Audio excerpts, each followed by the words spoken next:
Assalamualaikum warahmatullahi wabarakatuh. Waalaikumsalam warahmatullahi wabarakatuh. Tadi pun. Ya pun. Ya pun. Semangatnya orang Lampung tuh beda memang. Ya. Apalagi kali ini podcast kita, bincang-bincang santai kita kembali hadir dengan Lada Damar dan Kaukus Perempuan Politik Indonesia bekerja sama dengan International Republican Institute (IRI) dan juga bersama dengan teman-teman para lelaki nih, para lelaki yang spesial banget karena dari kemarin kita sudah melakukan bincang-bincang dengan teman-teman perempuan politisi dan kali ini adalah teman-teman kita yang laki-laki politisi dari berbagai macam partai politik. Ada Kakak Heru dari Nasdem, hai Kak. Ada Bang Firman Sponada dari PAN dan ada Bung Dedi dari PDIP Perjuangan. Tapi Merdeka. Tapi kayaknya nggak lengkap deh kalau mereka nggak kenalin diri masing-masing. Kita mulai dari Kakak Heru. Silakan Kak Heru. Baik, terima kasih Kak Iin. Nama saya Heru Listianto. Saya pengurus Dewan Pimpinan Wilayah Partai Nasdem, bidang pendidikan politik dan kaderisasi. Oke, bidang pendidikan politik dan kaderisasi. Kayaknya akan kita kulik-kulik di bagian sini. Bang Firman.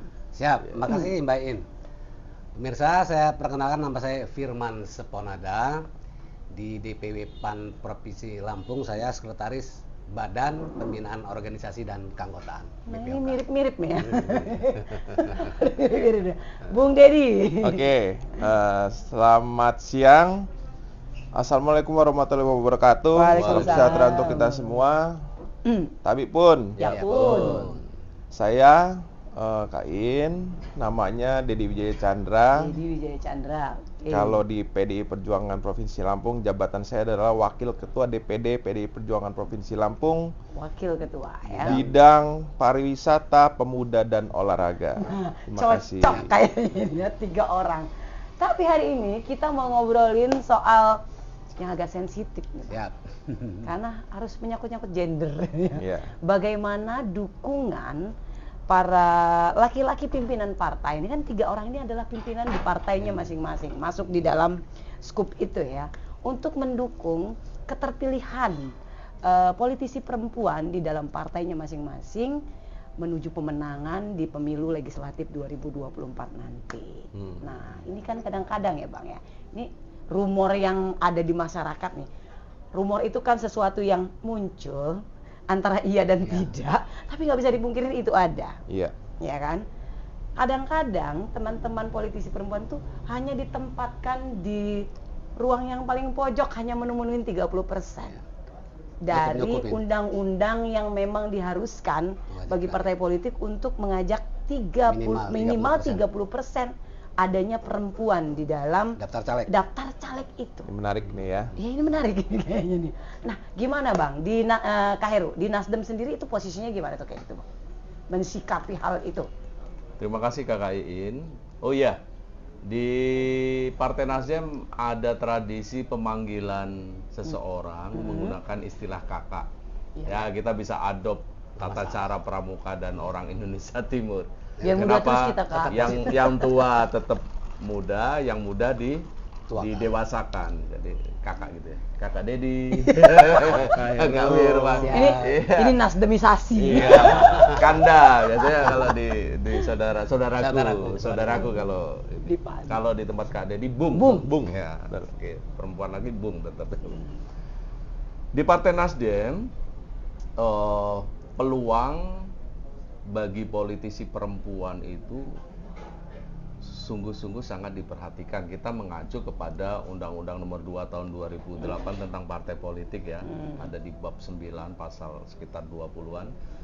Di kepengurusan itu minimal ada keterwakilan 30%. Nah, itu yang mengacu sehingga di dalam penyusunan dalam reorganisasi atau restrukturisasi, entah itu mulai dari dewan, kalau di urutannya di Partai Nasdem itu kepengurusannya itu Dewan Pimpinan Pusat, Dewan Pimpinan Wilayah Provinsi, Dewan Pimpinan Daerah untuk Kabupaten Kota, Dewan Pimpinan cabang untuk kecamatan dan dewan pimpinan ranting untuk semuanya pimpinan bukan pengurus. Nah, di situ sudah undang-undang itu didukung oleh peraturan organisasi nomor 1 PP. Dulu PO istilahnya, peraturan organisasi, sekarang diganti dengan peraturan partai nomor 1 tahun 2018-an.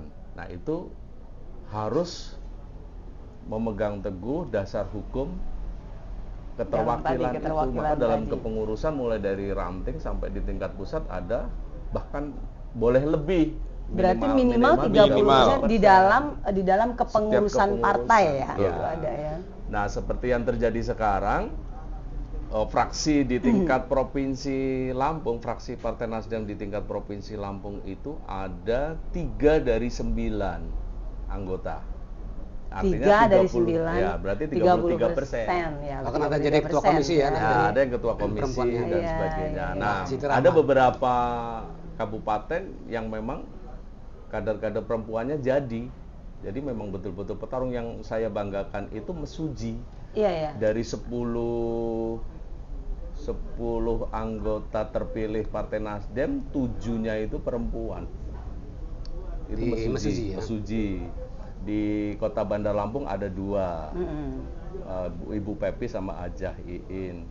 Di pesisir barat ada 1, di Tulang Bawang Barat ada 1, di Lampung Timur ada 1. Kira-kira sudah ada lah ya.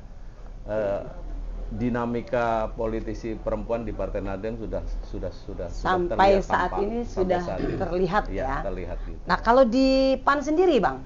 Ya, sebelum ke sana barangkali kita harus objektif juga, Mbak In, ya, bahwa peran politik perempuan di Lampung ini di bidang-bidang strategis, di bidang legislatif, di eksekutif itu sudah makin maju kan.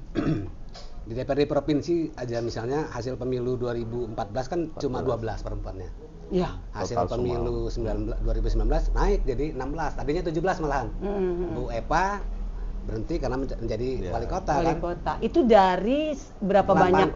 anggota dewan. Jadi 85 dari 16 orangnya 16. perempuan, jadi sekitar berapa persen tuh? Sekitar 16%-an ya. Belum keterwakilan 30 Belum, tapi ya. Sekitar 20%-an, 19, sekian persen itu belum nyampe 30%. Nah, kalau di bidang eksekutif kan jelas sekarang ini ada 4 perempuan sedang jadi Ya, betul ya. bupati kan. Ada Bu Eva, Ada Bu Eva, 21%. ada Bu Dewi, Bu Dewi, ada Bu Indarti ya. yang Bu di Winarti. Bu Win ya. Ya, ada Tulang Tulang Bawang Bawang. Barat tuh Tulang PJ-nya Bawang perempuan Barat kan. PJ-nya juga PJ-nya perempuan betul. ya. 4 di bagi 15 kabupaten kota kan berarti ada 16 persenan ya. Ada 26%, sekitar 27%. Itu perempuan sudah menjadi kepala daerah di Provinsi Lampung. Setelah itu wakil gubernur kita juga perempuan. Artinya meningkat. Nah, kalau di PAN sendiri sebenarnya mendorong keterlibatan perempuan di politik itu sudah boleh disebut jadi pelopor kita di DPR RI, karena memang PAN dulu itu di pemilu awal-awal pemilu 2004 itu sehingga melahirkan Undang-Undang 2 nomor 2008 gitu kan, Undang-Undang nomor 12 tahun 2003 yang tentang pemilu itu. Saya kenal salah satu kader PAN, Andi Nurpati. Nah, itu. Oh iya. Enggak ada Demokrat itu. Dulu sempat Dulu di sempat perempuan di- PAN dia. Dulu sempat Kak Adi, Sempat di sekarang udah di perempuan PAN. Oh, di Demokrat ya sekarang. Demokrat. Jadi kita mendorong keterlibatan perempuan di politik itu sudah serius. Nah, kalau untuk pemilu 2024 nanti kebetulan saya jadi di PAN itu ada bidang-bidang seperti saya bilang tadi. Kalau saya kan bidang BPOK. Lalu untuk urusan pemenangan pemilu kita bentuk badan ad hoc namanya Komite Pemenangan Pemilu Wilayah kalau untuk di tingkat DPW. Kalau untuk di tingkat DPD di tingkat kabupaten kota kita bentuk KPPD, Komite Pemenangan Pemilu Daerah. Kalau di dalam ininya sendiri Bang, di dalam struktur kepengurusan partai sendiri, di Ya, PAN itu kalau gimana Bang? itu kan sudah jelas, walaupun di undang-undang struktur pengurus inti partai politik itu memperhatikan ya bahasanya bahasanya memperhatikan Betul. keterwakilan perempuan sekurang-kurangnya 30%. Tapi umumnya partai politik di Indonesia ini tidak cuma memperhatikan tapi mewajibkan. Mewajibkan adanya perempuan untuk perempuan menjadi di struktur inti itu inti. minimal 30%. Saya kira semua partai politik begitu. Ya kalau enggak bermasalah di Betul. dalam Nah, bacalek nanti. ditolak kita bisa. Enggak, kalau di verifikasi partai politik, struktur pengurus yang wajib ada 30% itu kan cuma pimpinan pusat. Sampai pusat. Di pusat aja. Kalau di daerah itu nggak masuk di daftar bacalek nanti. Cuman dicatat oleh KPU bahwa PAN nggak nyampe 30%, Iya. PDIP nggak nyampe Ada 30%. catatan catatan. khusus Tapi nantinya. tidak benar. menyebabkan dia menjadi TMS ya, tidak Iya. memenuhi syarat sebagai Iya. calon partai politik peserta pemilu.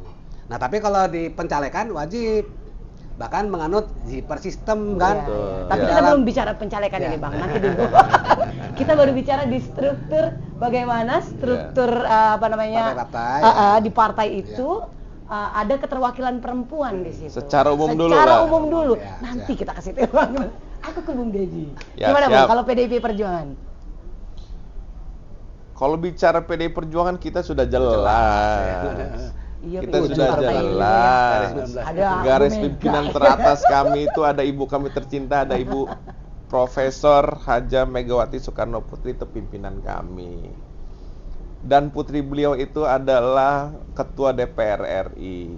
Iya. Dan kami kalau tarik lagi di Lampung, Perempuan-perempuannya jadi kepala daerah itu PDIP. Kepala daerah itu PDIP ya? Iya, Banyaknya. perempuan. Siapa aja? Bu Eva, Bu Eva, Eva, ada Bu Bu Win, Dewi, Bu Dewi juga ya. Bu Dewi Tanggamus, ya. Bu Winarti Tulang Bawang. Bawang. Jadi 3 dari 14 Dari 14 kabupaten 14 kota, kabupaten, 15 kabupaten kota di Lampung itu Betul. 3-nya adalah Dan dari bicara PDIP. legislatifnya di DPRD itu dari 19 kita ada 7 perempuan di situ. Dari 19 ada 7. Bicara fungsionaris atau kepengurusan DPD Partai Provinsi Lampung juga lebih dari 30%. Oke. Malah 40% anak. Oke. Gitu. Oke. Berarti Udah clear. clear ya. Kalau PDIP. di Secara PDIP. kebijakan lembaga, secara kebijakan partai. Kebijakan lembaga dan partai. 30% itu sudah terpenuhi. Nah, untuk mendukung keterwakilan itu masih dibuka lagi peluang besar. Ada sayap partai di tempat kami, Ya, ada ya, yang ya, namanya ya, ya, Garda Wanita Garnita, Malahayati. betul. Itu ya silahkan yang mau berpolitik melalui Nasdem, kalau tidak masuk dalam struktur silahkan Bisa berpolitik lewat lewat situ. lembaga saya, organisasi sayap itu. Kalau di PAN sendiri ada organisasi sayap Ada, untuk perempuan. Puan Amanat Nasional. Puan Amanat Nasional. Perempuan Amanat Nasional. Oh, jadi Puan ya, perempuan amanat. Kalau di Oh, bukan Mbak Puan kami ya. Saya pertegas ini. Beda Puan. Kalau di PDIP? PDIP kita juga punya Sri Kandi namanya. Sri Kandi. Iya. Sri Kandi Sri Kandi PDI Perjuangan kita. Sri Kandi PDIP Perjuangan. Iya. Nasdem tadi adalah Garnita Malahayati. Jadi secara kebijakan partai Diberi aman peluang. ya, aman ada ya. peluang. Justru partai politik itulah yang memberi peluang keterwakilan Perempuan itu. Perempuan sekarang tergantung politisi perempuannya kan. Nah, Iya. ini yang mau kita Manfaatnya tanya nih enggak? sekarang. Iya, Kalau iya. kebijakan partai udah aman, sekarang saya ke individunya. Iya. 3 orang ini. Ya. Ada Kakak Heru, Iya. Bang Firman Sponada dan Bung Dedi adalah orang-orang yang duduk di puncak pimpinan partai nih ya. Ada Iya. pokoknya di dalam situ. Sebagai orang-orang yang duduk di pimpinan partai, apa yang dilakukan oleh teman-teman untuk mendorong keterwakilan perempuan ada di dalam situ? Siapa Secara dulu? pribadi, aku mau balik dulu deh, Bang Ya, Firman. Bang Siap. Firman. Jadi kalau saya kebetulan kan di KPPW ya, tadi saya sebutkan itu Komite Pemenangan Pemilu Wilayah. Jadi saya dan kawan-kawan, bukan ketua tapi dalam pengambilan keputusan di partai politik kan kolektif kolegial. Ya, betul. Ada dia, Betul. ketua punya kewenangan sendiri, dia harus berdasarkan rapat. Nah nanti kalau di rapat-rapat saya tentu saja akan perjuangkan. Jadi kalau di DPW Lampung sekarang ini kan ada Mbak Dia misalnya Ya, gitu. Kalau dia nyalek ya, saya ya. akan perjuangkan beliau ini nomor urut 1 dimanapun dapilnya. Itu misalnya gitu ya. Kemudian ada Enita misalnya, Enita Agustri. Itu perempuan yang berkapasitasnya oke. Kalau dia nyalek saya akan perjuangkan dia di nomor urut 1. Dan insya Allah teman-teman lain juga akan seperti itu. Baru nanti setelah diperjuangkan di KPP baru dibawa ke pengurus harian, akan ditandatangani lalu diserahkan ke KPU. Nah tapi tetap saya melihat bahwa perempuan diberi peluang ya tetap kapasitasnya dong ya ditingkatkan. Jadi kalau perempuannya yang kita pilih itu masing-masing aja merugikan partai. Kalau misalnya kapasitasnya kurang gitu. performanya kurang, banyak yang kurang, demi 30% itu kita paksakan, ini yang rugi partai. Ya, Nah, maka kita harus ada pembinaan terhadap kader perempuannya. Berarti harus ada pembinaan kader, Pak. Ada, nah itu saya termasuk yang ikut mendorong di periode ini. Maka muncul Mbak Dia, ada aktif di Kaukus Perempuan, kemudian ada beberapa kali mengadakan kegiatan pelatih untuk politik perempuan. Itu diantaranya saya terlibat full membantu kawan-kawan perempuan itu untuk mengupgrade kapasitasnya. Oke, itu Bang Firman. Kita ke Bung Dedi. Secara pribadi nih sebagai pimpinan partai ini, apa yang Bung Dedi lakukan untuk mendorong ini? Kalau bicaranya pribadi itu udah otomatis. Karena seperti ini loh. Di PDI Perjuangan itu kita memang sudah harusnya mendukung kader-kader perempuan ini. Jadi secara pribadi saya nggak bisa bicara ngomong pribadi. Karena kapasitas perempuan atau politisi kami itu ya sudah dibilang setara dengan kami. Yang laki-laki? Dengan yang laki-laki. Jadi dengan tingkat kemampuan, kapabilitas, popularitas. Jadi sistem dukungannya adalah bukan dukungan personal loh.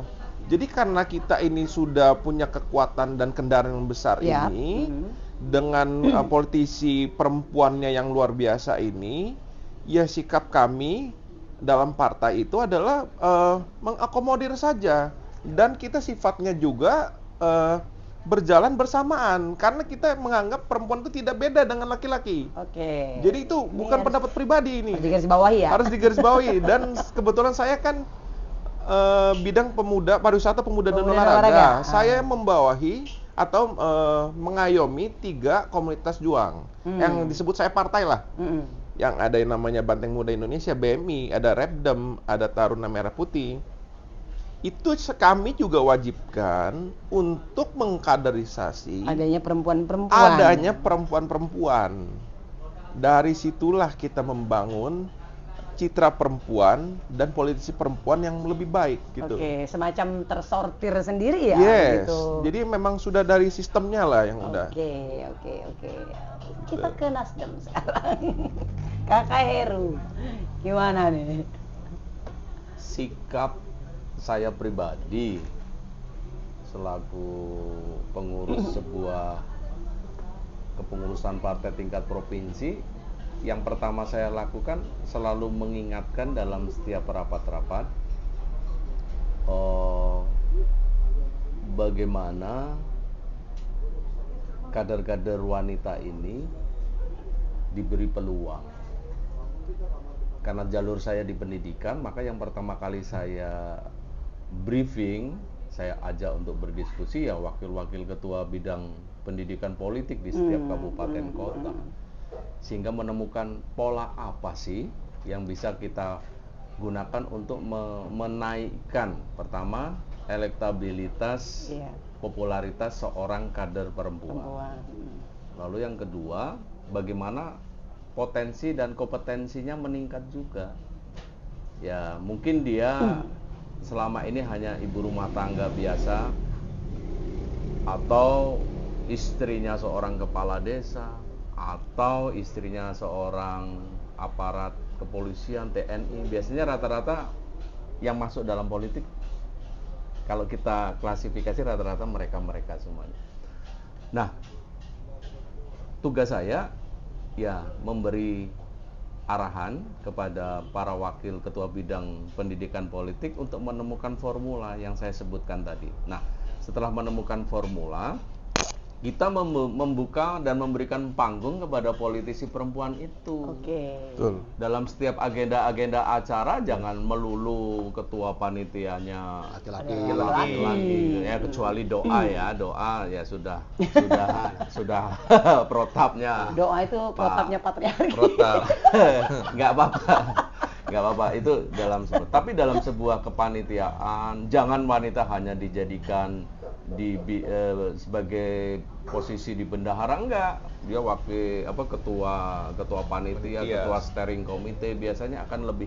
Nah, kalau kepengurusan partai mau memberikan panggung kepada mereka, otomatis mereka merasa dihargai, terus mereka merasa oh ini aku dapat nilai value dari setiap itu. Nah di situ, berikutnya adalah mengingatkan bahwa dalam penyusunan bacalek ini kan sudah mulai nih. PDI Perjuangan saya lihat juga sudah mulai membuka perekrutan tanpa mahar juga. Akhirnya nilai Nasdem tanpa mahar mulai diikuti teman-teman. Gue demen deh ngobrol ini saling saya senang klaim dari Nasdem ini. Tapi nggak apa-apa ya. Tapi saya bangga karena ini memberi peluang kepada perempuan. Iya, nah itu dia betul. Di situ sering orang ketakutan ya. Popularitas, elektabilitas ada, tapi kapabilitas ada, isi tasnya nggak ada. Nah, sehingga pola-pola perekrutan ini akan menjadi terbuka kepada siapapun yang punya kapabilitas, potensi itu, gitu. Nah, disitulah kita mengawal, kami mengawal. Jadi nggak hanya sebagai pelengkap yang seperti saya katakan beberapa kali pertemuan itu. 30%-nya dicukupi dengan adanya wanita, entah dari mana, nama siapa ditunggu. Pokoknya masukin aja, udah. Memang kader yang kita cari sungguh-sungguh. Nah, bentuk pola pencariannya adalah strategi kami masing-masing di partai bagaimana menemukan kader perempuan yang bagus. Ini politik tanpa mahar nih. Kalau PDIP gimana nih? Kalau misalnya ya ada perempuan dengan kapasitas yang sangat bagus, kapabilitas yang keren luar biasa. Terus dia punya elektabilitas tinggi, terus pokoknya dikenal lah ya. Dia sudah punya performa sendiri, dia punya personal branding yang baik sekali untuk bisa mengangkat partainya juga. Tapi dia nggak punya isi tas. Nah itu gimana? Kalau di PDIP itu gimana? Jadi kan gini, kalau di PDI Perjuangan itu kita tuh menganut sistem gotong royong. Oke. Nah, jadi digotong royongin bareng-bareng nih. Itu biasa gotong royong sistemnya. Jadi bicara gotong royong itu, ini kan bicaranya luas. Oke. Demi kepentingan yang lebih baik, demi kepentingan masyarakat, jika satu sosok itu dinilai layak, apalagi yang kita bicara dalam hal ini adalah seorang politisi perempuan yang punya kapabilitas baik dalam semua segi, apalagi kepemimpinan dan pemerintahan, ya kita bergotong royong. Oke, catat ya garis seperti itu. Loh, kita nggak perlu catat. Gotong royong ya. Slogan kami memang seperti itu. Gotong royong. Partai yang bergotong royong. Bergotong royong. Nasdem tadi politik tanpa mahar. Politik tanpa mahar benar, kami juga politik tanpa mahar. Tapi itu ditolongin nanti sistemnya gotong royong. PAN sendiri gimana, Bung? Ya sama aja, kita juga tanpa mahar. Karena orang mendaftar di semua partai politik itu gratis. Jadi nggak perlu bangga amat. Harusnya. Tanpa mahar gitu. Dan PAN kan masalah kos politik beda. Gitu. Kalau kos politik beda. Nah, sekarang soal kos politik. Jadi perempuan itu kan terkendalanya karena nggak punya logistik ya. Nah, logistik ini harus kita pastikan dulu bahwa dalam berpolitik, apalagi untuk menjadi anggota dewan, jadi kepala daerah itu memang punya kos politik untuk kampanye, untuk macam-macam ya. Bukan untuk menyuap pemilih ya. Iya, betul. Untuk kampanye, untuk operasional. Nah, saya kira mengatasi itu yang pertama memang perempuan itu harus dipastikan dia ada di nomor-nomor urut atas. Kalau bisa dia di pencalekan itu daftar calegnya nomor urut 1. Karena nomor urut 1 ini semua caleg memburu itu. Iya. Karena dia representasi partai sehingga kader itu akan termotivasi memilih nomor urut 1. Sehingga dia tanpa bekerja pun akan dapat suara banyak. Apalagi kalau dia bergerak ke pemilih gitu ya. Memprosesi pemilih untuk memilih dia. Itu yang pertama, perempuan diberi peluang sana dan ini akan kita upayakan di pemilu 2024 ini. Nah, kemudian ada kendala lagi perempuan itu hambatan dari internal dia sendiri, suaminya kurang support, misalnya gitu kan, keluarganya kurang support gitu. Nah ini yang harus kita kadang-kadang tuh ada juga yang harus kita retas gitu ya. Nah lalu di PAN itu kan ada pola tandem itu ya, jadi caleg DPR RI tandemnya sama yang provinsi. Nah ini kan caleg yang nggak punya uang banyak untuk menggalang massa itu kan perlu uang banyak kan untuk konsumsi macam-macam snack gitu ya, bukan untuk menyuap pemilih. Ini kan kadang-kadang orang kekurangan, apalagi kalau penggalangan massanya di banyak titik selama masa kampanye, jadi bisa habis buat uang ratusan juta juga gitu setiap pemilu. Nah maka yang duafa yang uangnya kurang banyak ini tugasnya mengumpulkan orang. Duafa. Hanya Ini menarik nih kalau bahas duafa ini. Caleg duafa. Caleg duafa tugasnya adalah mengumpulkan orang saja. Iya. Nah, Tapi nanti biayanya yang itu untuk ditanggung mengakomodasi oleh. snacknya, nyewa tarupnya, sound system, macam-macam itu caleg yang. Ini mungkin prinsip gotong royong dan Gotong royong juga juga sama royong, juga dengan di gitu. Nasdem juga ya. Saya bisa nambah ya Mbak ini. Boleh. Orientasi seorang perempuan masuk dunia politik tidak melulu untuk di legislatif. Iya. Dalam sebuah partai itu ada yang di bidang, khususnya bidang saya, pendidikan politik dan kaderisasi, kita akan menemukan di situ. Oh, ibu ini kita cocokkan di mana? Di eksekutif kah? Oh iya. Atau di benar. legislatif kah? Jadi seperti dari awal itu Betul. sudah di tracking dulu nih, Betul. dia mau Nah. tepatnya di daerah Passionnya di mana? mana? Ya, Jadi kita passionnya ada di ya. mana. Saya juga ikut terlibat waktu kita kolaborasi dengan PDI Perjuangan di Tanggamus waktu kita menghantar Ibu Dewi itu. Iya. Dalam kondisi keterpurukan beliau, Iya, kita iya, betul, mengingat, betul. saya ingat, paham betul itu, dan mengingat saya bersama teman-teman Mas Heri PDI Perjuangan sana. Mas Heri, ketua DPRD kita, ya. Kita coba Kak Burhan ya, yang ketuanya ya Kak Burhan. Ya, atau- Burhan.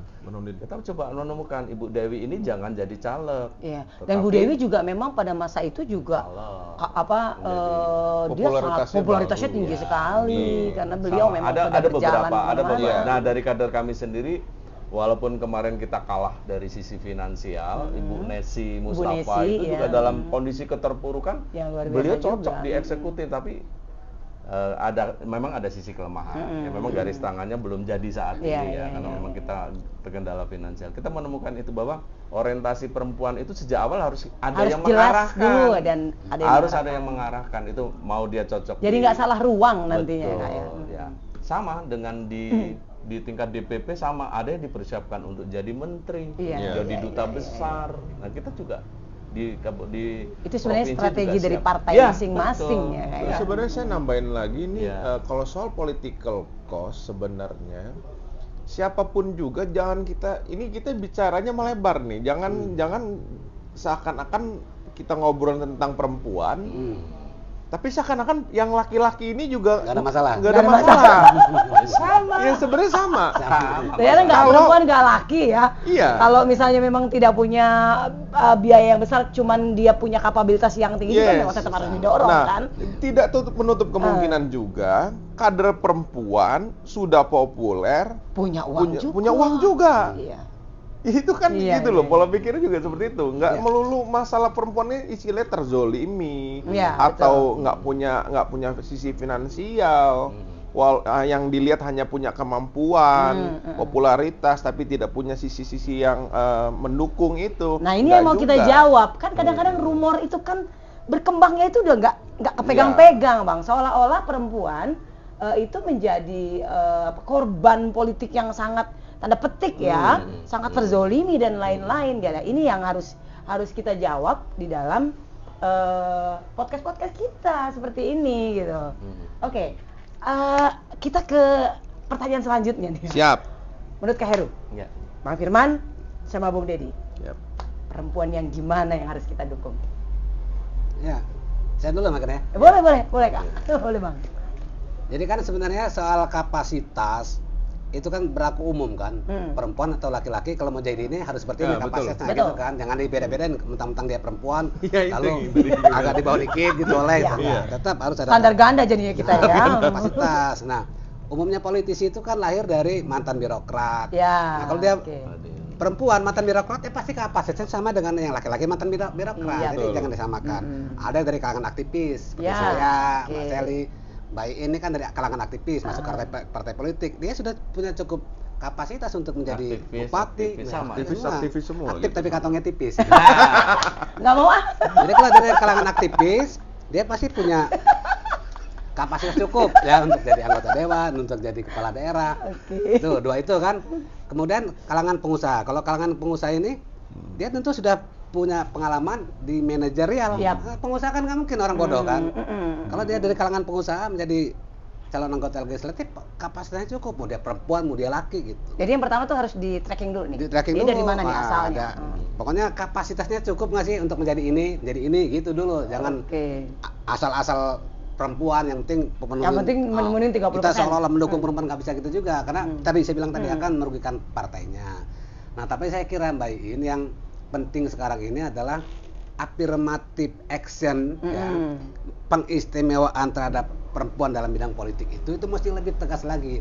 Sekarang kan kasus terakhir rekrutmen anggota Bawaslu misalnya, ini juga bagian politik perempuan kan, dia menjadi penyelenggara pemilu. Itu ada banyak perempuan yang cukup kapasitas tapi tidak diakomodir, makanya kita rame-rame kemarin persoalkan itu.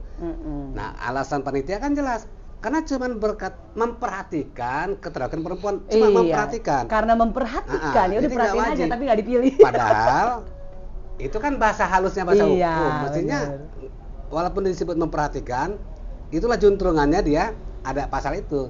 Kalau misalnya nggak harus ada perempuan, ya untuk nggak relevan lagi pasal ini kan gitu. Nah, tapi supaya tafsirnya ke depan itu nggak lagi ambigu begitu, kita bilang memperhatikan itu sama dengan wajib, ada yang bilang memperhatikan itu namanya memperhatikan jadi sunnah saja, bahkan sunnahnya juga di bawah sunnah muakkad gitu kan. Maka harus ada perubahan regulasi, termasuk di pengurus partai politik tingkat provinsi ke bawah itu juga minimal perempuan, jangan lagi memperhatikan gitu.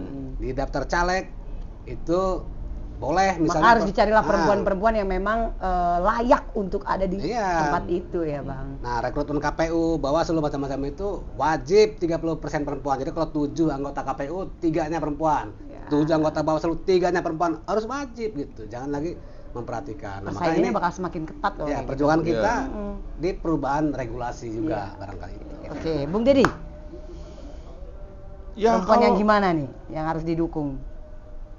Kalau dari kami ya perempuan seperti apa ya? Perempuan kami itu kalau udah di PD Perjuangan pasti udah pejuang semua ini ya. Gue suka ya. Udah pejuang semua. Jadi ini kalau kita ini bilangnya banteng betino ini. Banteng betino ini kalau udah turun, udah siap tarung semua. Bahkan bisa lebih galak daripada laki-lakinya. Jadi secara umum ini kalau bicaranya seperti apa yang mesti didukung, kalau sudah di PDI Perjuangan, perempuan-perempuan itu udah pasti hebat. Udah pasti hebat. Sudah pasti hebat. Kenapa? Dia sudah tahu betul kerasnya permainan politik itu seperti apa. Sudah paham. Dan sudah siap. Sudah pasti punya kemampuan. Jadi kalau bicara dukung, ini saya cerita. Contoh. Jadi kalau dibilangin kita bicara nomor urut aja, ini untuk kalau dari PDI Perjuangan udah jelas satu incumbent yang didahulukan. Incumbent. Kedua pengurus fungsionaris, pengurus di jajarannya, pengurus inti. Yang ketiga juga jabatan yang tertingginya apa? Itu pasti di atas. Kebetulan kita itu di KSB. Di KSB kita itu ada bendaharanya Ibu Kostiana. Mungkin di Dapil Bandar Lampung Ibu Kosti yang pasti nomor 1. Kan jabatan seperti nomor urutnya seperti itu. Kan? Jadi kalau di PD ini sudah jelas ini. Ini dulu seperti itu. Nomor 2 ya. Gitu. Di bawah Mbak Kosti ya. Makanya ini kan jadi menarik ini. Perempuan itu nggak dikucilkan kalau di kami. Malah tidak diistimewakan juga. Tidak diistimewakan. Tidak juga dikucilkan. Tidak juga dikucilkan, memang harus berjalan sesuai dengan berbarengan. Nah, gitu. Nasdem. Ketika seorang perempuan masuk dalam politik praktis menjadi pengurus partai politik, silahkan siapapun dari latar belakang apapun boleh. Tetapi ketika sudah orientasinya mau ke mana, ke eksekutif kah, ke legislatif, itu masuk dalam teropong kaderisasi. Udah dilihat nih, harus dikader. Pendidikan politiknya, kita teropong di situ. Maka akan ditelusuri mulai dari latar belakang, mulai dari apakah dia pengusaha, apakah dia aktivis ya. Termasuk sekarang itu nggak hanya tapi kita lihat sepak terjang. Sampai 1 dekade ke belakang masih finansial, biaya politik, kos politik itu masih harus menjadi kamu mampu berapa, punya persiapan finansial berapa, nggak bisa. Jadi silakan siapapun mau mengisi ilmu tentang politik masuklah. Tapi ketika sudah orientasinya Pak, saya Maunya. tahun 2024 mau maju apa, legislatif di mana, di Kota Bandar Lampung, wilayahmu di Mau mana? mana? Oke, nah peta, nah, wilayahmu, kamu masuk di kecamatan mana? Oke, berapa saudaramu, sukumu apa? Kita nggak bicara politik identitas, tapi itu menjadi bahan untuk dukungan, seleksi ya. kita. Nah, selama ini apa dan sebagainya. Itu menjadi seperti itu. Nah, kecenderungan kita, masyarakat kita itu masih menganggap wanita yang masuk dalam dunia politik itu masih ada yang bilang tabu. Salah itu. Politik itu mulia, baik adanya. Betul. Politik itu mengelola komunikasi antar manusia untuk menuju kepentingan yang mulia. Menjadi buruk karena ada oknum-oknum. Nah, tugas kita memberi arahan itu. Ada stigma politisi perempuan, mau saya sampaikan kepada KKI ini. Politik perempuan, kalau ada perempuan masuk politik, selalu orang membuat stigma buruk. Salah besar.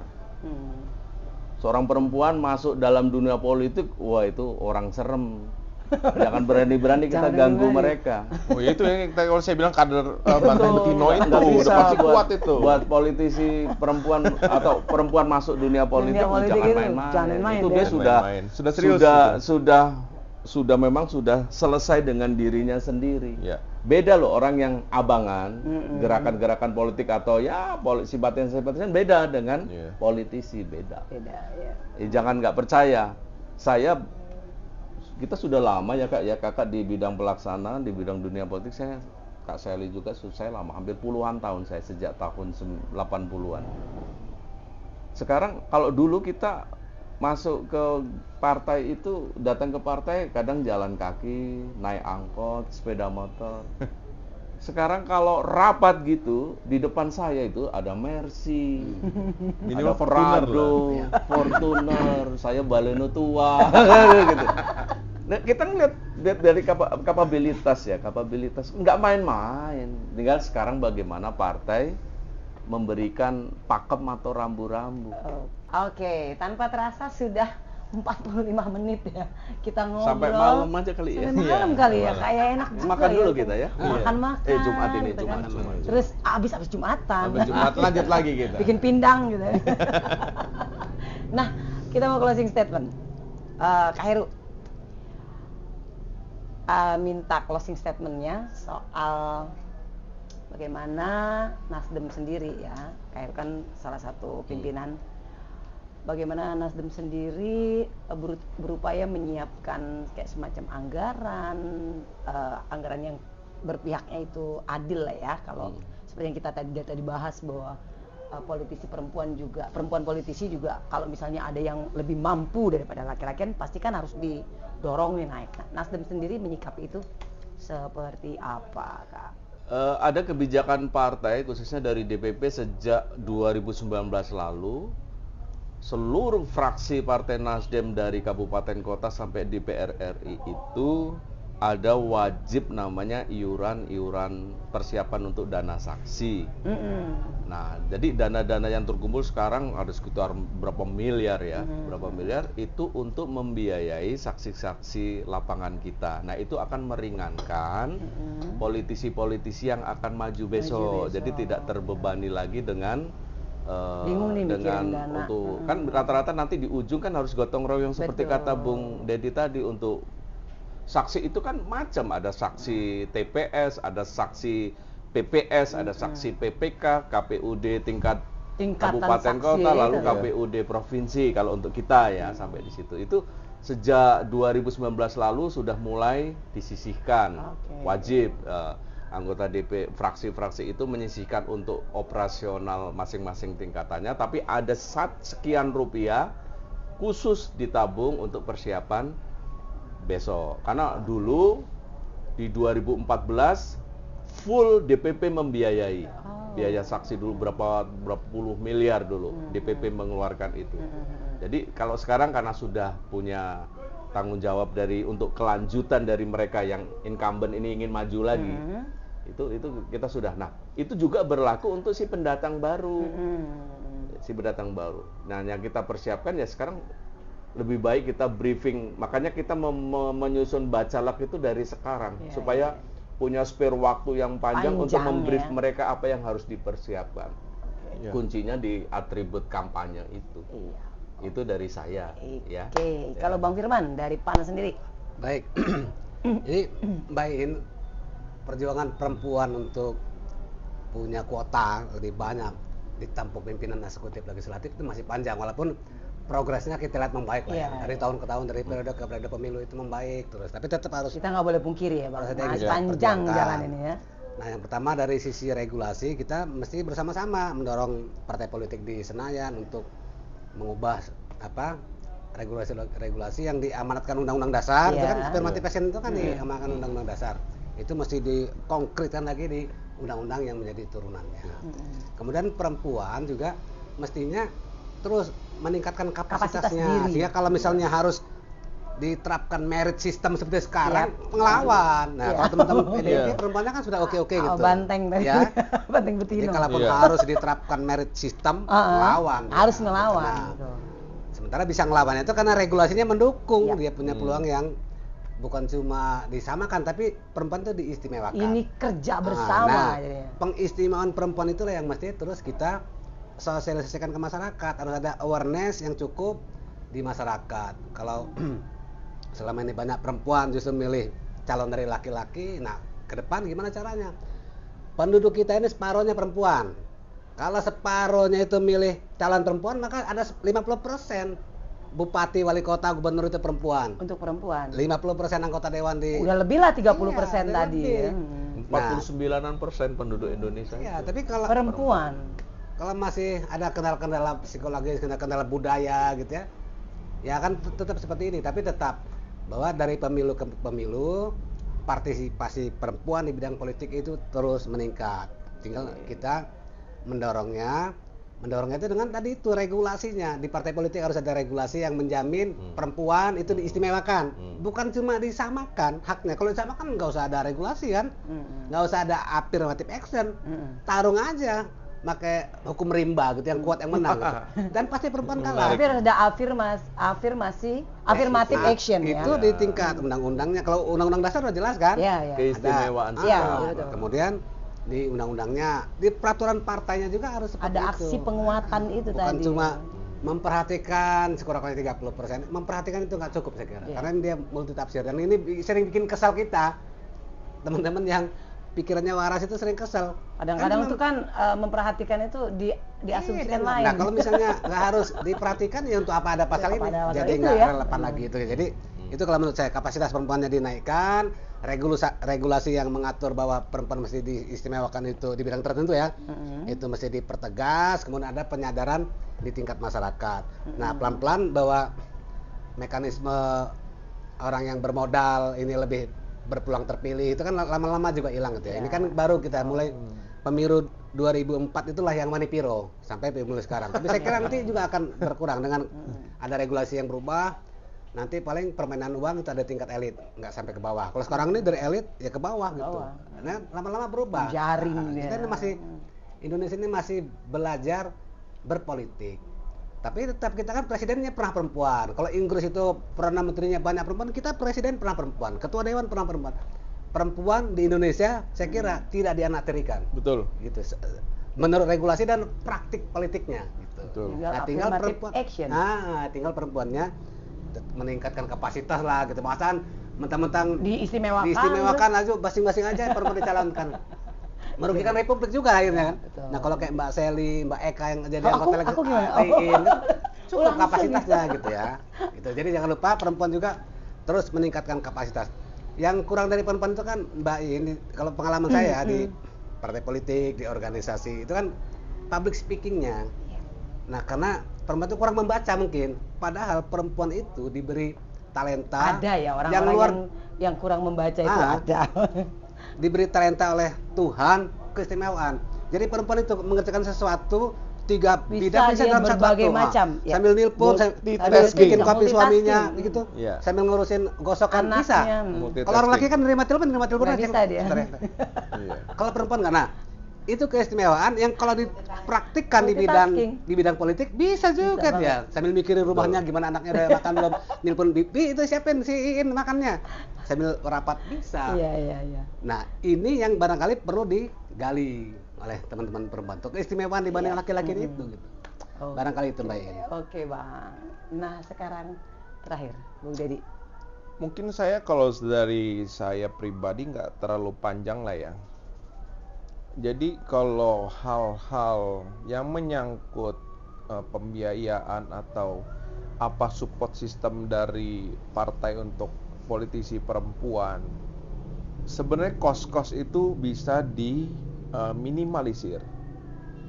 Jika seseorang itu benar punya kemampuan public speaking yang baik, jiwa sosial yang baik, berkomunikasi dengan masyarakat yang baik, rajin turun, dan turunnya ini nggak instan, nggak cuma karena mau nyalek aja atau mau maju ke pilkada gitu. Dia sudah punya sejarah panjang. Dia punya sejarah panjang, Turut ke dan masyarakat, dia sudah dikenal secara ketokohan. Oke. Jadi tokoh perempuan lah ya kayak mungkin Mbak In. dengan Mbak In ini Bu Seli, Bu Mas ini Seli. kalau mau maju. Waduh, ini kita tinggal bisa. mana Ya itu Ada makanya di saya awal. bilang karena bukan masalah kos Kos politik, politik ya.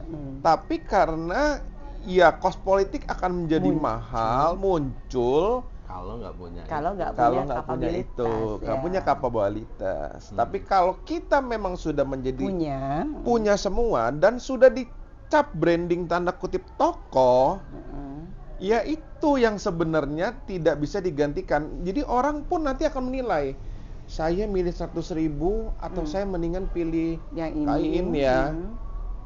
Wah, saya mendingan milih Kain aja karena faktor kedekatan saya secara itu silaturahimnya Emosional. baik, Ya. kekeluarganya baik. Kita berpikirnya secara 100.000 ini habis dalam waktu 2 hari misalnya. Tapi dengan cara silaturahim dan kekeluargaan Kain dengan masyarakat itu panjang, akan 5 tahun. Itu kos politik itu akan mungkin by the time itu akan tergerus gitu. Ya.